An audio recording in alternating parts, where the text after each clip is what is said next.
Ladies and gentlemen, the Colgate Palmolive Peat Company, makers of Colgate Dental Cream, take this opportunity to wish you a Merry Christmas. And now, Colgate Dental Cream presents the Dennis Day Show, written by Frank Galen, with Sharon Douglas, Dink Trout, Paula Winslow, Charles Dant and the orchestra, yours truly, Vern Smith, and starring our popular young singer in A Day in the Life of Dennis Day.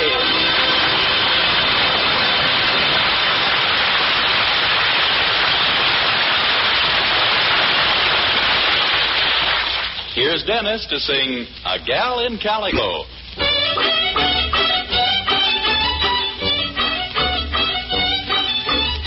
Met a gal in Calico way down in Santa Fe. I used to be her Sunday beau till I rolled away.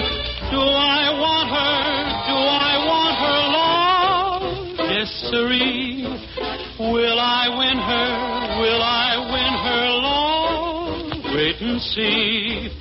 Working with the rodeo, go from town to town. See most every kind of gal, every kind of gown. But who made my heart sing? Yippee-I, yippee-oh, my little gal in Calico.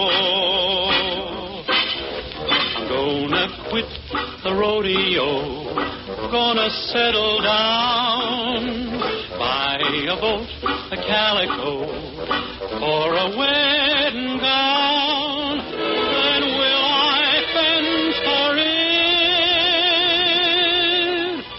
Yippee-I, yippee-oh, my little gal in Calico.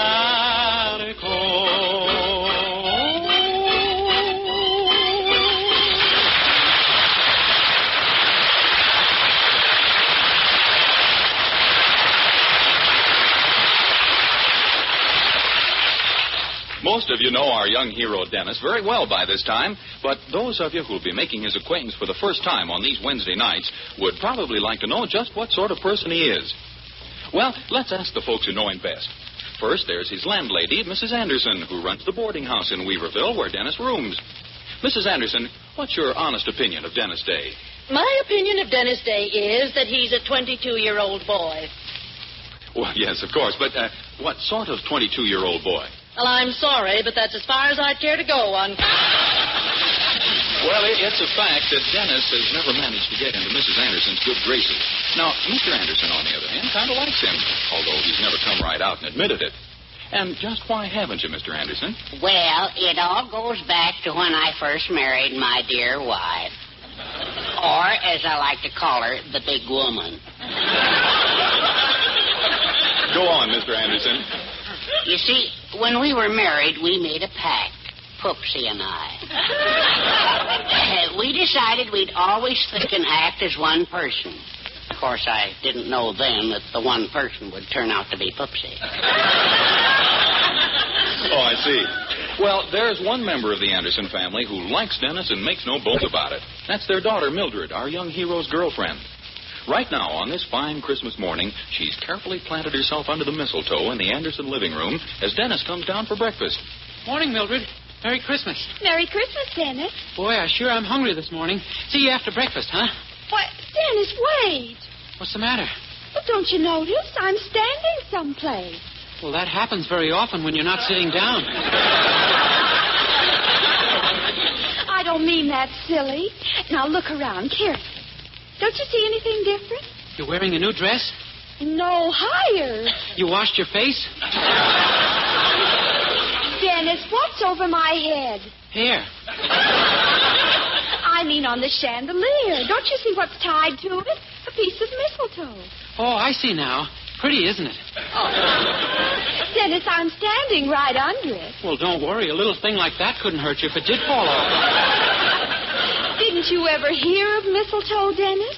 If a man happens to find a girl standing under it, he can kiss her. Gosh, really? Yes. And you happen to find me standing under it. Well. Oh, I couldn't take advantage of an accident. But it wasn't an accident. accident, Dennis. I stood here on purpose. Mildred, I did it so you'd kiss me. I want you to kiss me. you women are all alike. No one wants my brains, only my kisses. Dennis, I want you. I know how desirable I am, but you should fight it. I'm tired of arguing about it. Come here, Dennis Day. Please, Mildred, you're mussing my hair. I don't care. Now stand still. Well, so that's the sort of thing that goes on in my house. Mother. Hello, Mrs. Anderson. What's new? Don't put on any act with me. I saw you kissing my daughter. Give me one reason why I should walk in and find such a thing going on. We didn't expect you.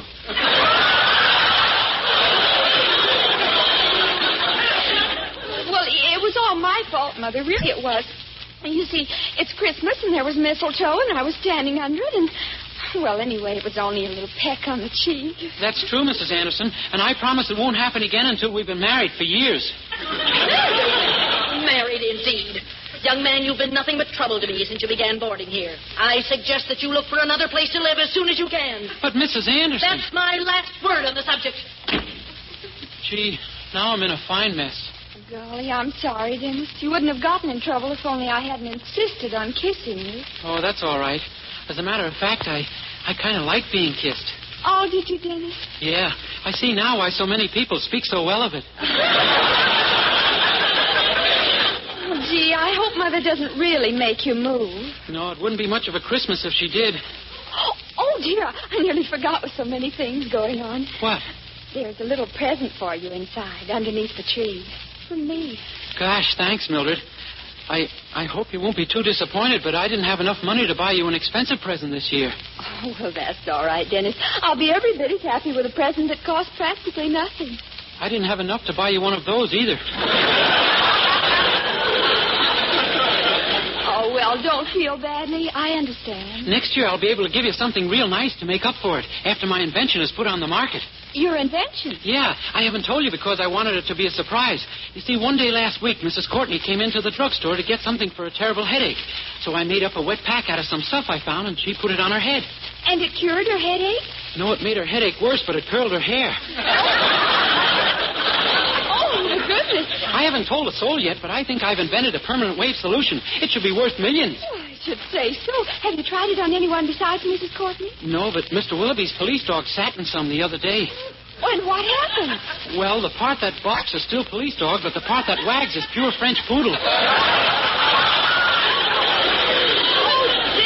That's marvelous. I'm improving it all the time. Why, just yesterday I put some powder from France I found in the place. Oh, golly, I've just had the most wonderful idea. What? My mother's got to know about this. Why, when she sees what you've got hold of, she'll never let you move on. Oh, she won't believe it's any good if I invented it. Oh, but that's just it. She's got to try some herself. But how are we going to get her to do that? Oh, look, she's in the next room. You go in and hint in a subtle way that she doesn't look quite as attractive for Christmas as she might. Her hair looks a little stringy. And then you show her your invention and ask her to try some on her head. Golly, I'll do it. I've got a jar of it right here in my pocket. Good. Oh, but you've got to be very diplomatic about telling her she could look more attractive. Here goes. Mrs. Anderson. Yes? You know, I was just thinking, you're pretty ugly today. I don't mean all over, just above your neck. How dare you talk to me like that? Mrs. Anderson, wait, you don't understand. What I meant is you're beautiful, only your hair kind of spoils it. My hair? Yeah, it's so straight. Why, if you had curly hair, you could look just like Lana Turner all over instead of just locally. Well, that's very sweet of you, Dennis. Oh, but my hair's always been straight. Even a permanent doesn't curl it. Well, I have some stuff right here that will, Mrs. Anderson. If you'll just put some on your head in 2 or 3 minutes, you'll be amazed. Well, if it's as good as all that, I certainly will try it. That's swell. Come out and show Mildred. Well, Oh, good morning, Mr. Anderson. Good morning, Dennis. My lover girl in there?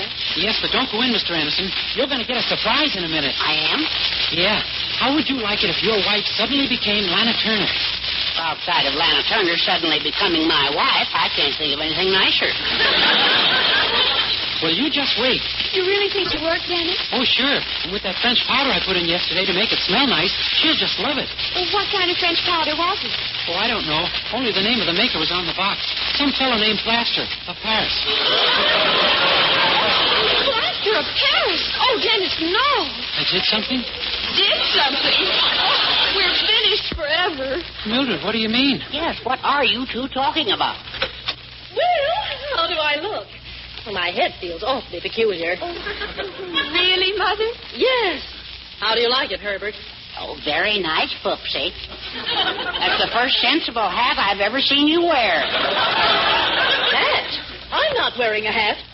You mean that's you? Well, certainly. This is my new hairdo. Don't you think you overdoed it? What do you mean? Get out of the way so I can see myself in the mirror. Why, I don't... Ah! Dennis, Dave! My hair! It's ruined! Listen to it. Well, there's nothing to worry about, Mrs. Anderson. I'll have your head in fine shape as soon as I get hold of a hammer. Oh, a hammer? Yeah, that's the only way I can get that shiny white crust off your head.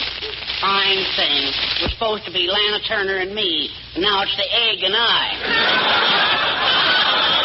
Oh, here, use this, Dennis. The fire tongs. Okay. Hold still, Mrs. Anderson. Oh. There, see? Dennis, Dave, I told you once today to leave this house as soon as you can. Well, I can't wait. You're leaving this instant. Mrs. Anderson, I was only trying to help. Get out of my sight. That's final. Come, Herbert. Gee, didn't turn out to be a very Merry Christmas, did it, Mildred? No, I'm afraid not. Oh, but don't worry, Dennis. We'll find some way to see each other. Gee, I hope so. Oh, well, Dennis, listen. Yeah, a bunch of kids singing carols. It'd be kind of nice to have them in, wouldn't it? Yes, it would. Open the door, Dennis. Let's have them in. Okay. Hey, fellas, come on in. Mrs. Anderson may have something for you. Okay, come on, guys. You better shake the snow off your shoes. Mrs. Anderson is very particular about her rugs. Come on in, boys. Yes, ma'am. Thank you, ma'am. Thank you, ma'am. Hey, what about that little fellow out there in the snow? Isn't he coming in? Nah, he don't sing with us. He just follows us around. Yeah, everywhere we go, he tags along. We can't get rid of him. He's a pest. Hey, fella, why don't you come up here on the porch? You'll catch cold out there. Come on up. Don't be afraid. What's your name? Cecil? Oh, your name is Cecil, huh? Yes, sir. Cecil. Well, come on up, Cecil. Yes, sir. See, you are catching cold. I'm not cold. You're not crying, are you? Yes, sir. You are? But this is Christmas. You shouldn't be crying on Christmas. Yes, sir. What are you crying about, Cecil? They won't let me sing with them. They won't let you sing with them. Why not? I got braces on my teeth. They say I don't sing good. Well, I don't believe it. I'll just bet that you're a real good singer. No, I'm not. I don't really sing good. You don't? No, sir, I don't sing good, but I like to sing anyway.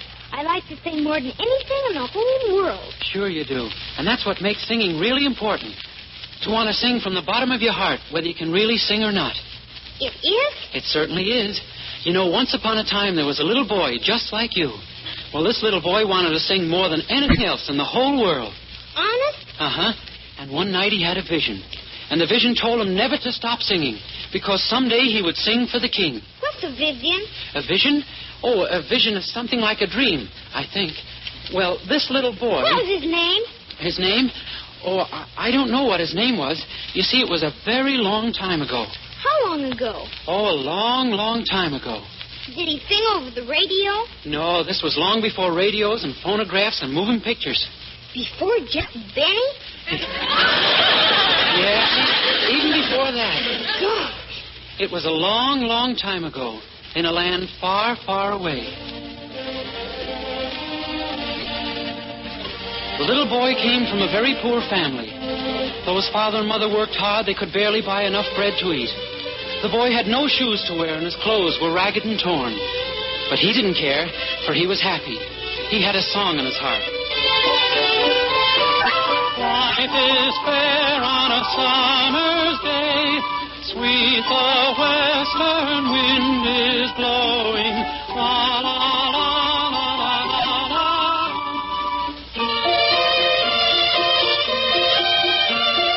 One day his father called the boy to his side and said, "Why is it, my son, that you always sing? We are poor and have little for you to sing and be happy about." And the boy answered, "I am happy, Father, for someday I know I shall sing for the king." And his father said, "That foolish vision of yours. You must forget such nonsense. For a poor ragged boy like you will never sing for the king." And the boy said, "Told me so. It was so clear to me, Father. A voice spoke to me and said that I had been chosen to sing for the king." The boy's father was sorely troubled. He shook his head sadly and sighed. "My son, you must put such idle dreams out of your head. For tomorrow you shall start to work for the rich landowner who lives on the hill." "Gladly, Father, and I shall sing as I work, for someday my song will be heard by the king." The boy's father returned to his work, knowing that his words could not shake his son's faith in his vision, his tattered clothes flapping in the breeze, and his shoeless feet kicking up the dust. The dust rose and danced with the sunbeams, leaving a happy trail behind the boy as he sang. Life is fair on a summer's day. Sweet the western wind is blowing. La, la, la, la, la. And so the boy went to work for the rich landowner. He tended to the flocks of sheep and to the goats.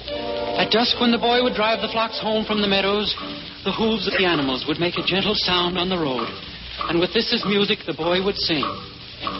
Life is fair on a summer's day. Sweet the western wind is blowing. La, la, la, la, la, la, la. One day, not long after, the landowner called the boy to him and said, "Hearken to me, boy. I pay you to care for my flocks, not to fill the air with your incessant song." "I'm sorry, master. I meant to bother no one with my singing. The sheep and the goats don't mind." "I am neither a sheep or a goat, so I mind." "You see, master, I must sing, for someday my song will be heard by the king." "Ah, you are mad, boy. Yea, mad and also stupid. Sing for the king. Be gone with you. Be gone with you." "But, master, I shall sing for the king. You will see." And so it came to pass that the boy, laughed at and ridiculed by all who knew him, left and went to the great city to sing for the king. Never had the boy seen such a city. Great buildings lined the streets, and the greatest of all was the palace of the king. There were many steps that led up to the palace gates, and the gates themselves were as tall as a tree. He felt very small and afraid as he ascended the steps. He would have run away, but he kept thinking of his vision. With this to give him strength, he was no longer afraid. He climbed, and finally, tired and out of breath, he reached the uppermost step. Smoothing down his ragged garments, he approached the gates. And hesitantly, he knocked upon them. He waited breathlessly as the gates slowly opened.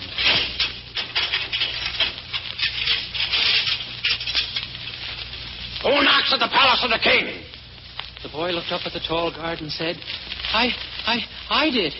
"Ragged beggar, what is it you want?" I am not a beggar. "Speak up! What is it you want?" I have come because of a vision. I have come to sing for the king." "You? Sing for the king?" "You, a ragged beggar boy, have come to sing for the king." The guard laughed and laughed. Other guards came, and they, too, joined in the laughter. They laughed even more when the boy told them of his vision. Then, tiring of their laughter, they picked the boy up and cast him down the many steps to the street below. And slammed the gates shut. The boy picked himself up out of the dirt at the bottom of the steps, and sadly, with his head bent, he walked away from the palace. That night, weary from his journey, and unable to travel further, the boy stopped to rest by the side of a hill. Sheep were grazing nearby, and as he fell asleep, the boy knew that he would never sing again.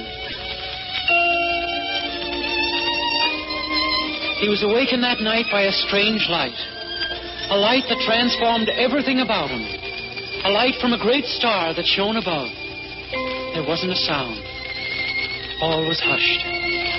A hush, a quiet, a silence beyond words to describe. Even the sheep on the hillside and the doves in the trees seemed to sense the silence. And then the light seemed to become even brighter, bathing all in a glow that made them one. The boy, the hill, the earth, the grass, the animals all became one, and one alone. The boy raised himself from the ground, not daring to breathe. Then he felt a song swelling in his throat. He could contain himself no longer. Something was compelling him to sing. He stood up straight and small on the hill. What if they had laughed at him? What if his song was unwanted? He felt he must sing now, here now in this divine night. So he stood, his tattered clothes shimmering in the light of the star above, were like the raiment of angels. And he sang. Ave Maria,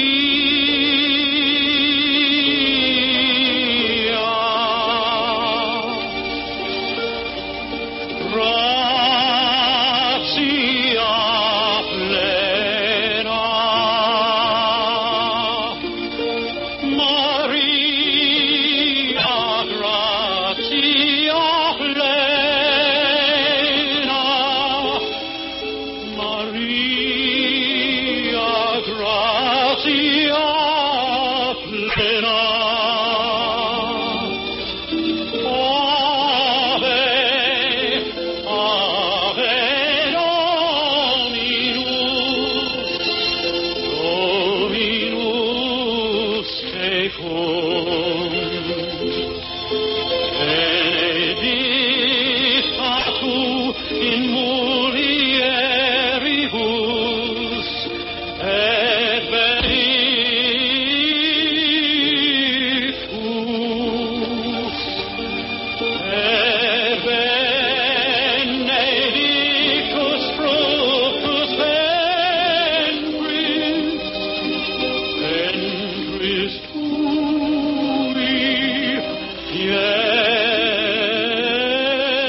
the boy saw a man coming up the hill toward him.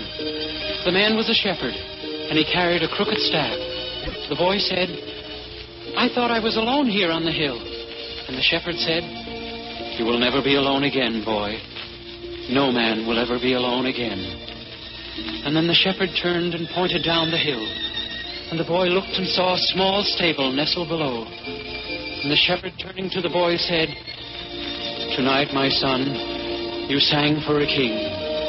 Verily, the King of Kings."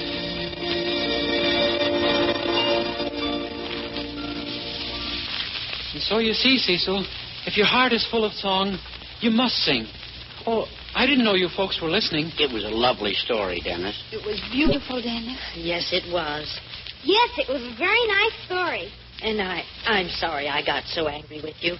I hope you forgive me, Dennis. Oh, sure. That's all right, Mrs. Anderson. Cecil, would you like to sing with us? Oh, gosh, I'd love to sing with you. I'd love to sing with you. Will you let me, honest?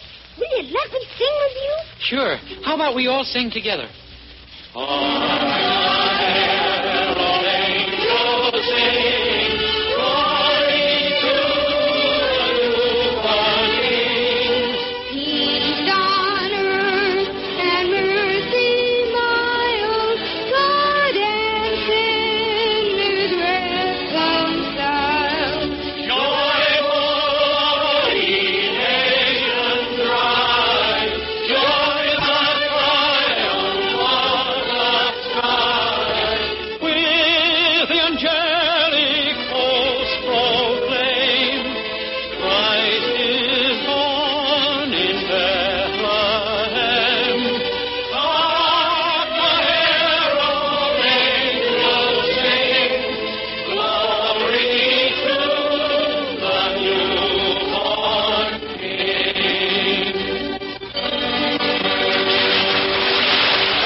Colgate-Palmolive Peat Company, makers of Colgate Dental Cream, hope you've enjoyed a very pleasant Christmas and sends to every one of you best wishes for the new year. Dennis Day can be heard with Jack Benny every Sunday. And be sure and be with us again next week for another Dennis Day program. More songs, more adventures in the life of our star, Dennis Day.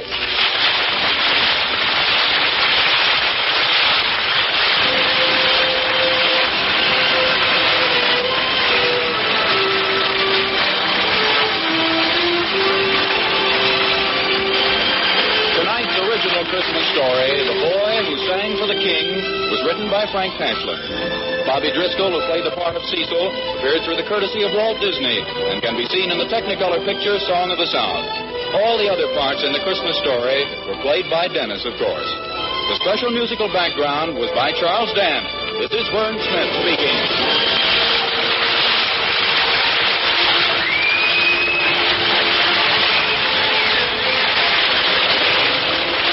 This is NBC, the National Broadcasting Company.